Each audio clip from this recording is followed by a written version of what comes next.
Assalamualaikum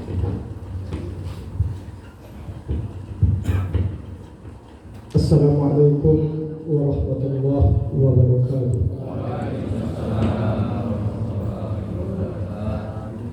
Allahu Akbar, Allahu Akbar, Allahu Akbar, Allahu Akbar, Allahu Akbar, Allahu Akbar, Allahu Akbar, Allahu Akbar, Allahu Akbar.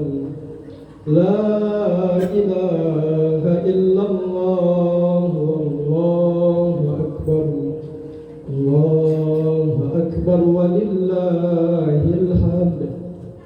Alhamdulillah, alhamdulillah wahdah, sadaqa wa'dah wa nasara 'abdah wa a'azza jundahu wa hazama al-ahzaba wahdah.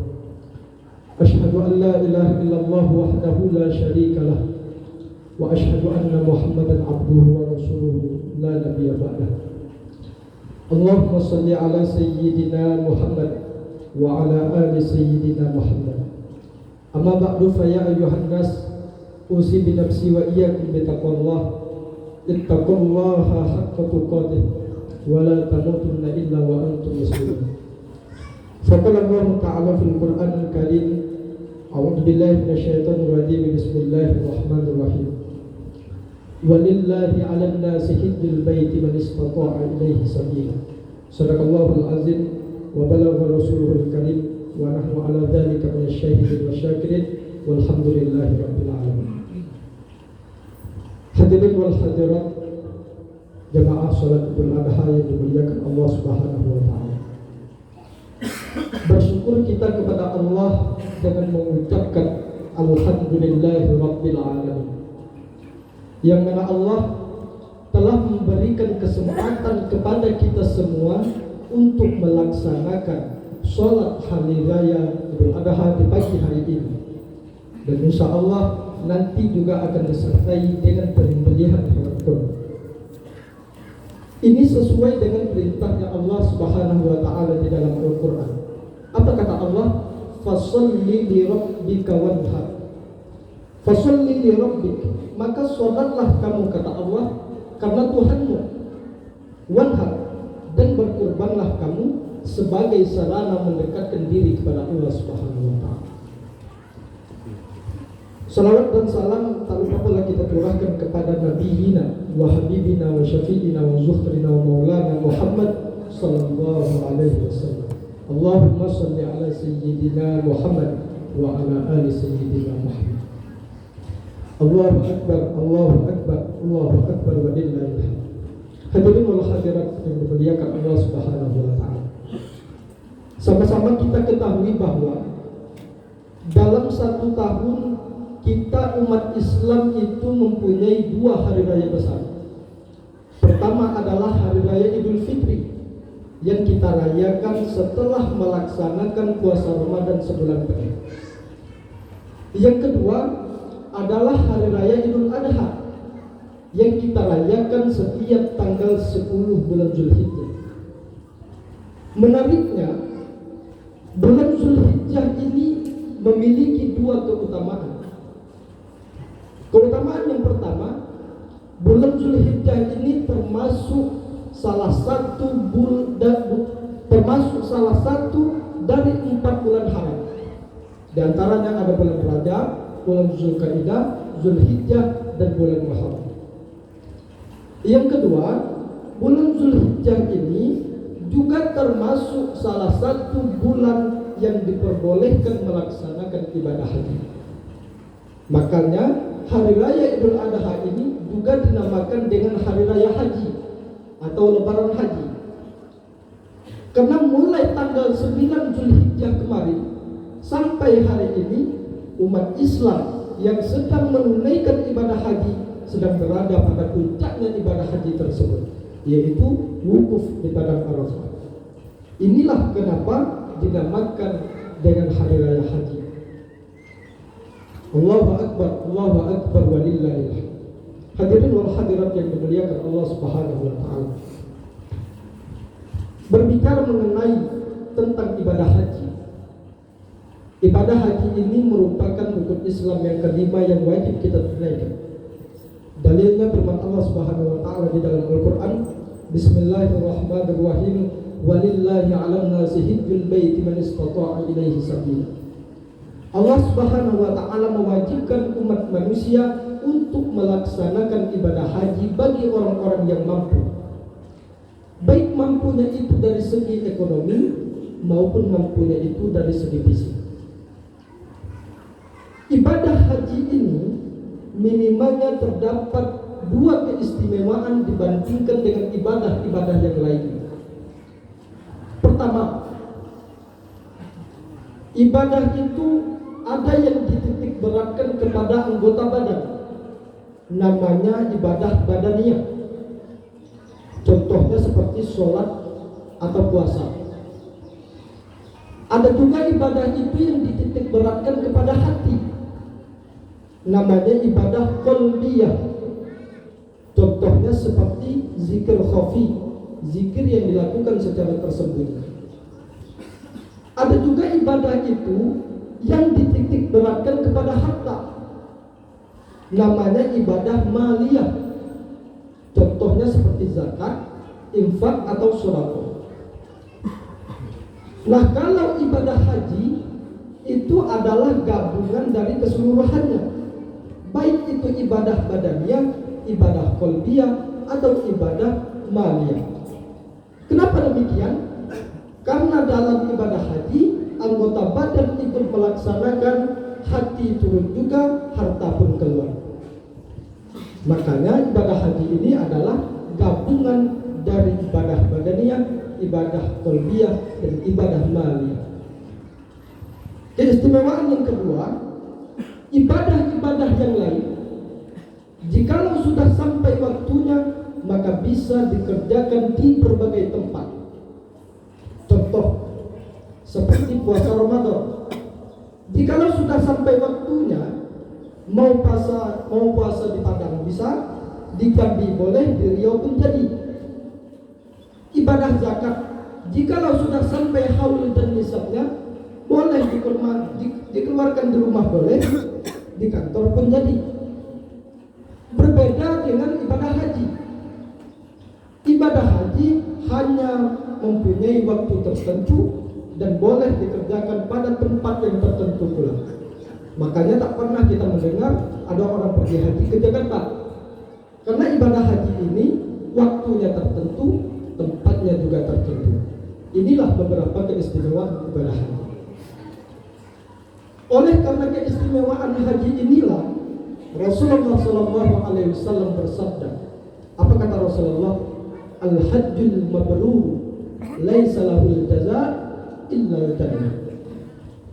Kata Rasulullah, seseorang yang hajinya mabrur, seorang haji mabrur, tidak ada balasan yang sebanding untuknya dari Allah kecuali surga. Maka dari itu sama-sama kita doakan saudara-saudara kita yang sedang menunaikan ibadah haji, semoga mereka semua mendapatkan predikat haji yang mabrur di sisi Allah Subhanahu wa taala.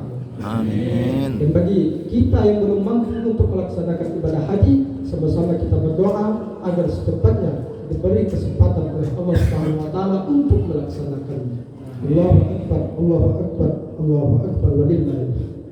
Hadirin wal hadirat yang dimuliakan Allah Subhanahu wa taala.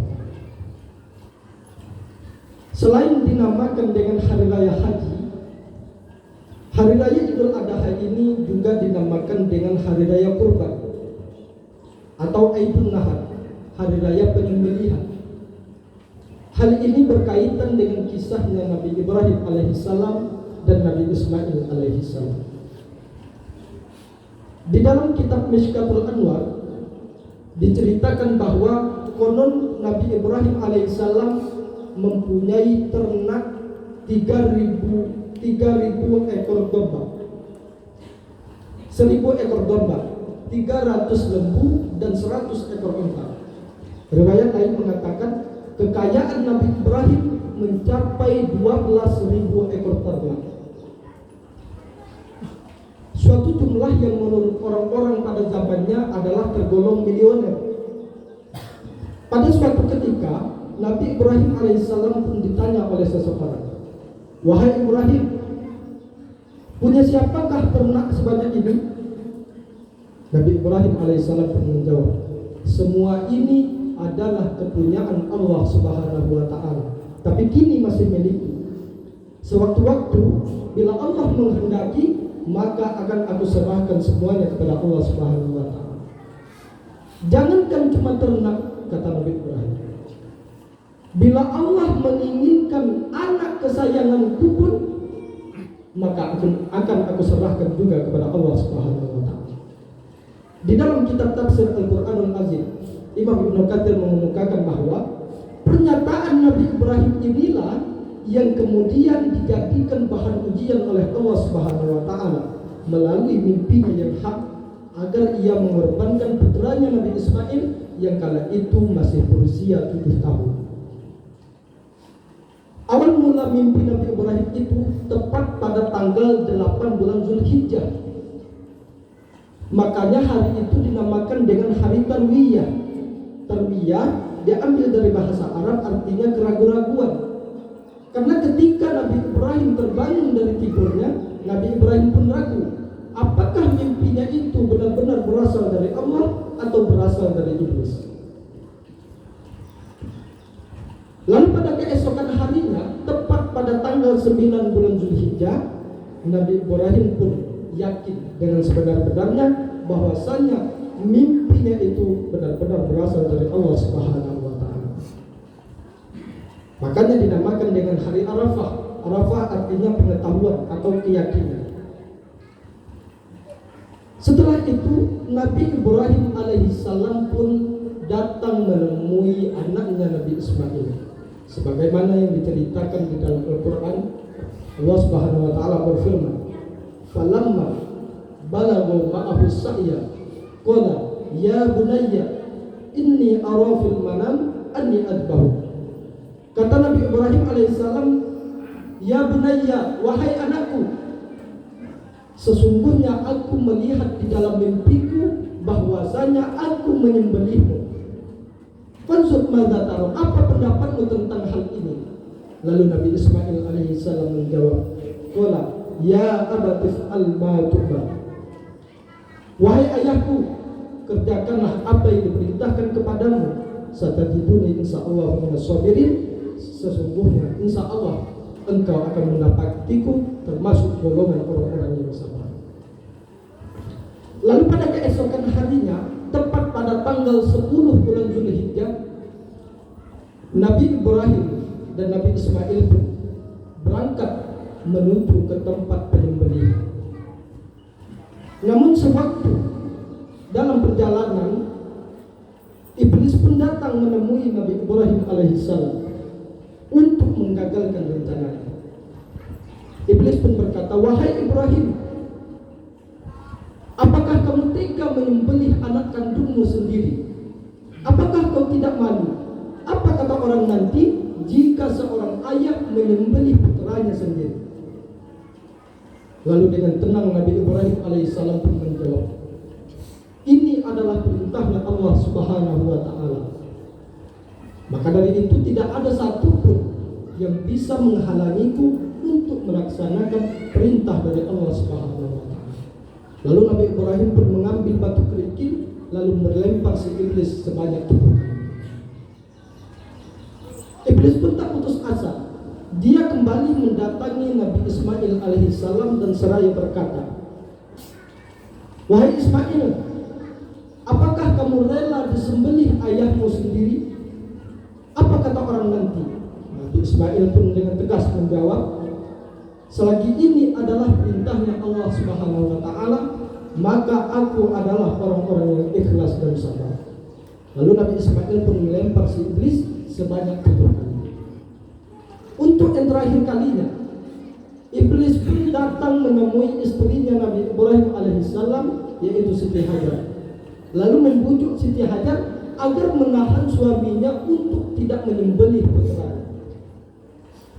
Namun Siti Hajar sudah ikhlas dan ridho dengan ketetapan Allah Subhanahu wa ta'ala. Lalu Siti Hajar pun melempar si iblis sebanyak 7 kali. Inilah alasannya kenapa di dalam ibadah haji kita melakukan lempar jumroh pada 3 tempat. Ada jumratul ula dan jumratul wusta dan jumratul aqabah. Allahu akbar, Allahu akbar walillahi. Hadirin wal hadirat yang dimuliakan Allah Subhanahu wa taala. Lalu pada ayat selanjutnya, falamma aslama wa tallahu lil jabin. Kata Allah, ketika keduanya telah berserah diri dan Nabi Ibrahim telah membaringkan anaknya di atas pipisnya, wa nadainahu, kami panggil dia, kata Allah, ayya Ibrahim, wahai Ibrahim, qad sadaqta ru'ya, sungguh engkau telah membenarkan mimpi itu. Inna kadzalika najzil muhsinin, sesungguhnya demikianlah kami memberi balasan kepada orang-orang yang berbuat kebaikan. Inna hadza lahul bala'ul mubin, sesungguhnya ini benar-benar ujian yang nyata. Wa fadainahu bidzibhin azimin, lalu kata Allah, kami tebus anak itu dengan seekor sembelihan yang besar. Wa tarakna alaihi fil akhirin, dan kami tinggalkan pujian-pujian untuk Nabi Ibrahim pada orang-orang yang datang kemudian. Salamun ala Ibrahim, selamat sejahtera bagi Nabi Ibrahim. Allahu akbar, Allahu akbar, Allahu akbar walillahi. Hadirin wal hadirat yang dimuliakan Allah Subhanahu wa taala. Dari kisah di atas dapat kita petik beberapa hikmah. Pertama, Nabi Ibrahim alaihissalam mengajarkan kepada kita semua tentang kepatuhan, tentang ketaatan, tentang keistiqomahan hati dalam menjaga keimanan dan ketakwaan kepada Allah Subhanahu wa taala. Karena demikianlah kita bisa mencapai predikat sebagai umat terbaik. Bagaimana caranya? Caranya adalah ta'muruna bil ma'ruf wa tanhauna 'anil munkar wa tu'minuna billah. Caranya dengan mengerjakan yang ma'ruf, menjauhi yang munkar, dan beriman kepada Allah Subhanahu wa taala. Kedua, Nabi Ibrahim alaihissalam juga menunjukkan kepada kita semua bagaimana dia telah berhasil dan sukses menjalankan perannya sebagai orang tua, bagaimana menjaga dan bagaimana mendidik dan mengajarkan anaknya tentang kepatuhan dan ketaatan kepada Allah Subhanahu wa taala dan terhadap orang tua. Ini yang harus kita contoh sebagai orang-orang tua zaman sekarang, agar supaya anak-anak kita beranjak dewasa mereka tidak lupa apa tujuan hidup sebenarnya. Terakhir, khatib mengajak kepada kita semua yang hadir pada hari ini, khususnya kepada diri khatib sendiri, untuk memanfaatkan bulan yang mulia ini, yaitu dengan cara memperbanyak melakukan kebaikan-kebaikan, baik itu berhubungan antara kita sesama manusia, lebih-lebih lagi hubungan kita kepada Allah Subhanahu wa taala. Yumkin kafahuna ani wa aqulu syukran katsiran ala husni ihtimamikum. Barakallahu li wa lakum fil Qur'anil Karim wa nafa'ani wa iyyakum bima fihi minal ayati wa dzikril hakim. Taqabbal minni wa minkum tilawatahu innahu ghafurur rahim. Allahumma salli wa sallim ala sayyidina wa maulana Muhammad.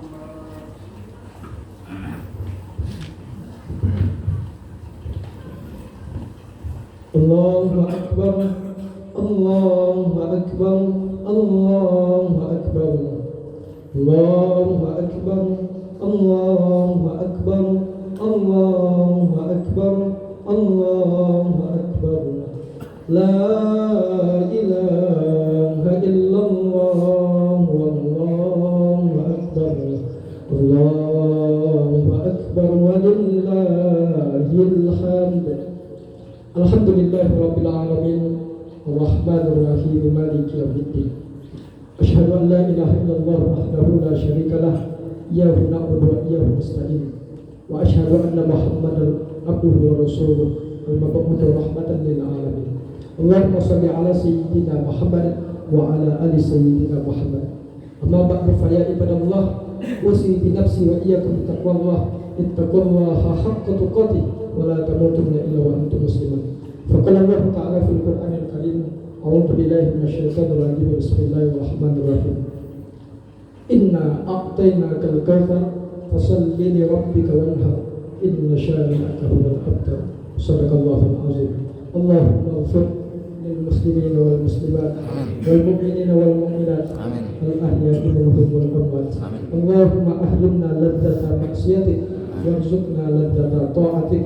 Rabbana atina fid dunya hasanah wa fil akhirati hasanah wa qina adzabannar. Ibadallah, innallaha ya'muru bil adli wal ihsan wa ita'i dzil qurba wa yanha 'anil fahsya'i wal munkari wal baghi ya'izukum la'allakum tadhakkarun wa la dzikrullahi akbar.